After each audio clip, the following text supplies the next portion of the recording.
15:02 hours. Caribbean Sea, international waters. The surface picture looks unremarkable. One U.S. Navy warship on a lawful transit heading. Blue water extending to every horizon. No weather, no civilian traffic, no reason to expect anything other than a routine watch rotation. Then 5 contacts appear on the radar scope within seconds of each other. Not scattered across different sectors. Together, same bearing, similar speeds, moving as a unit. The watch supervisor tags them immediately and pulls the returns onto the large tactical display. The profile resolves quickly. Military hull geometries, naval silhouettes, no AIS broadcast on any channel. 5 Venezuelan warships, formation spacing deliberate and already moving on a bearing that points toward the American ship. The bridge is notified. The captain is informed. Every event from this moment forward will carry a timestamp. The U.S. ship holds its course and speed without alteration. That decision is not passivity. It is the first tactical move in an encounter that will be decided entirely by who controls the escalation and who responds to it. By 15:06, the Venezuelan formation has made a subtle course adjustment, a few degrees of convergence that a civilian watch might attribute to coincidence. This watch team attributes it to nothing else. The new bearing is not parallel. It is closing. Long-range optics and cameras train on the contacts. Gray hulls, naval guns mounted forward, deck crews visible at their stations. 5 warships, 1 American ship, no radio contact from either side yet. Just motion. A bridge-to-bridge hail goes out on standard maritime frequencies, then repeated in Spanish. Venezuelan naval vessels. This is a United States Navy warship operating in international waters. State your intentions. Silence from all 5 ships. The call is logged, timestamped, and added to a record that has already been running since the contacts first appeared. At 15:10, 1 Venezuelan ship increases speed. Then 2 more. Their formation geometry shifts. No longer a parallel observation posture, but an angled approach pattern that removes ambiguity about what this is. Naval officers do not see that configuration and call it uncertain. They recognize it as coordinated pressure. The American ship does not respond with a matching acceleration or an evasive turn. The standing framework for encounters like this is specific. Remain predictable, remain visible, deny the other side anything they can frame as provocation. Sudden maneuvering creates the kind of ambiguity that pressure tactics are designed to exploit.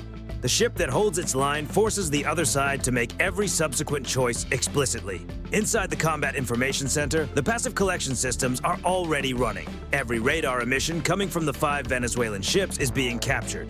Frequency, bearing, pulse pattern, mode. Electronic signatures that will be archived and analyzed long after the ships have separated.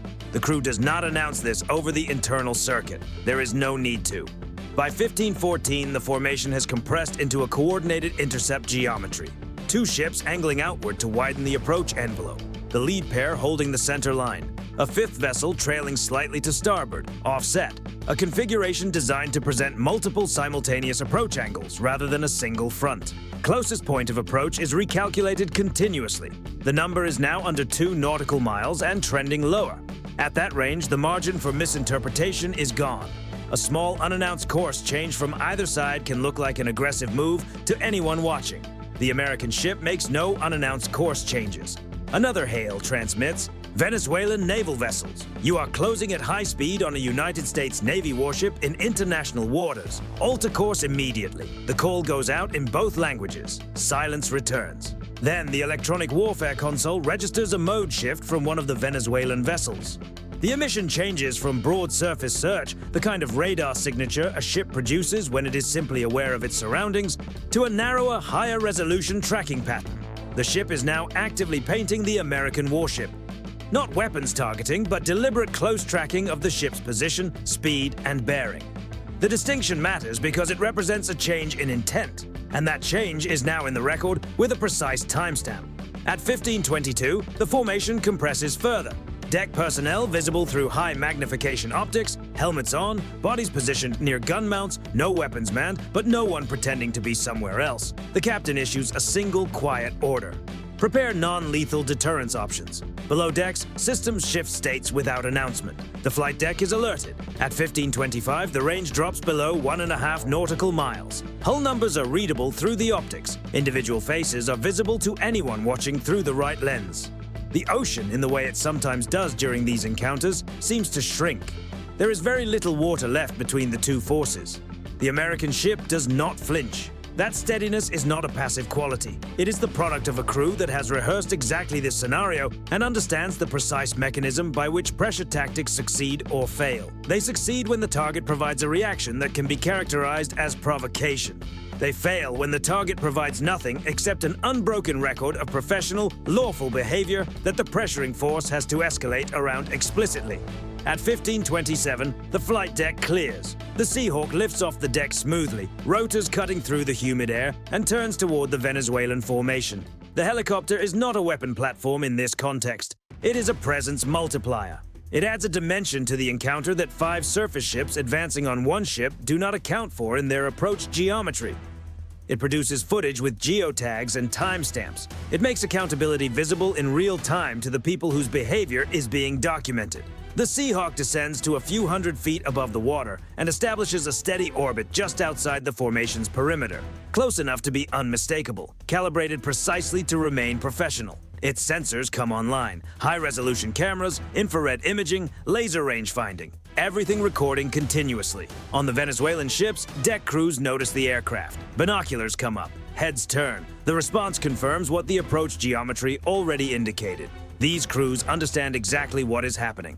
They are not confused about the nature of the encounter. They are making a decision about whether to continue it. At 15:31, a green laser designator from the helicopter sweeps briefly across the forward section of the lead Venezuelan ship, then moves deliberately toward the bridge windows. Non-lethal, harmless in the physical sense, but carrying a message that every professional naval crew on Earth understands immediately. We have eyes on you. We are recording, and what you do next exists permanently. The helicopter transmits on open frequency. Venezuelan naval vessels, this is a United States Navy aircraft. You are operating unsafely in international waters. Alter course immediately. Repeat it in Spanish. Still no reply from the Venezuelan formation, but the electronic warfare sensors aboard the American ship register a brief spike. One of the Venezuelan vessels increasing radar power, likely attempting to track the helicopter's position. That too is added to the record. At 15:34, the lead Venezuelan ship reaches closest point of approach, under 1 nautical mile. This is the tightest moment of the encounter, the point where the geometry leaves no margin for a misjudged maneuver. The helicopter holds its orbit without adjustment. The American warship holds its course without alteration. Then the first ship's wake shortens, speed dropping, 2 knots, then slightly more. To anyone watching the tracks closely, the change is visible within seconds. The lead vessel's wake is no longer stretching as far behind its stern. The formation is no longer tightening.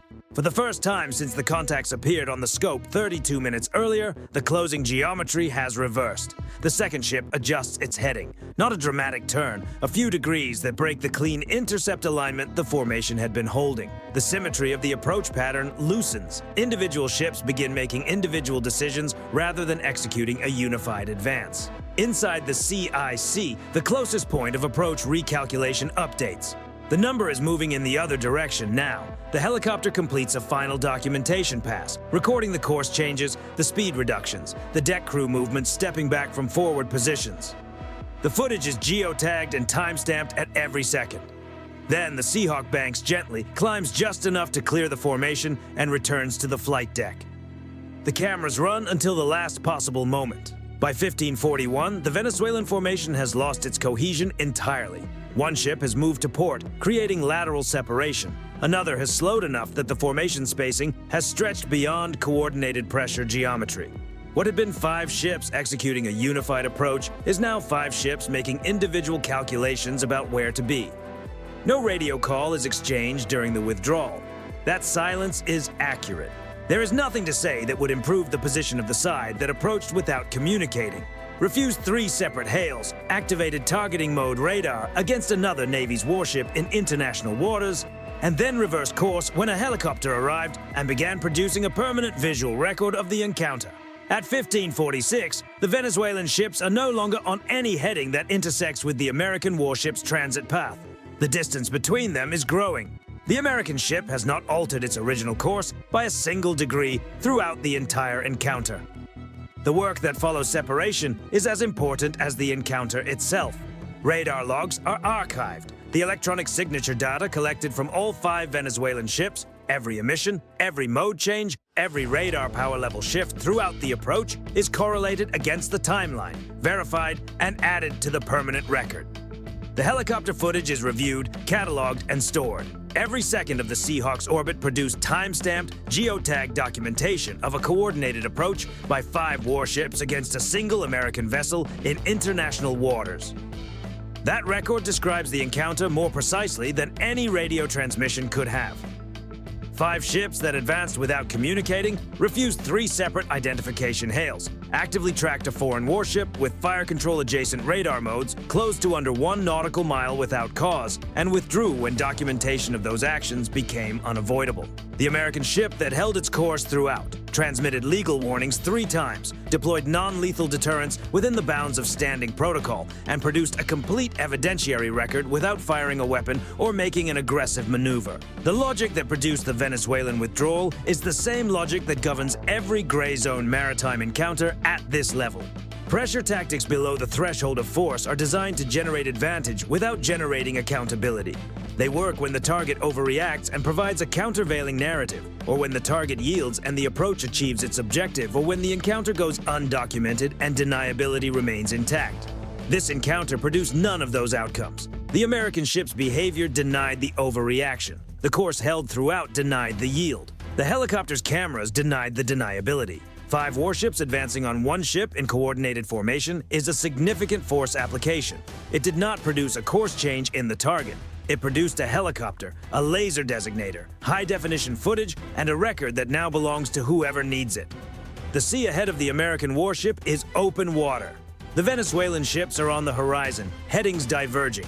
The transit continues on the same bearing it held when the contacts first appeared on the scope. In contested maritime space, the ship that controls the escalation dynamic controls the outcome. Controlling escalation does not require matching firepower with firepower or pressure with pressure.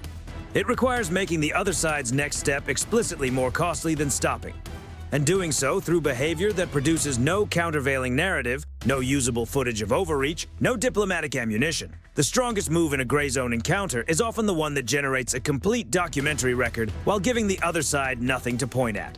The ship that held its course produced exactly that record. The 5 ships that turned away will carry the knowledge of what that record contains. The Caribbean is quiet again.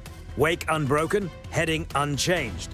The encounter ends the way the doctrine was designed to end it, not with firepower, but with one side in control of what happens next and the other side having made that choice for them. If this breakdown gave you a clear picture of how gray zone naval pressure tactics actually work and how they're countered, subscribe and share it. More of these analyses keep coming as long as you are here for them.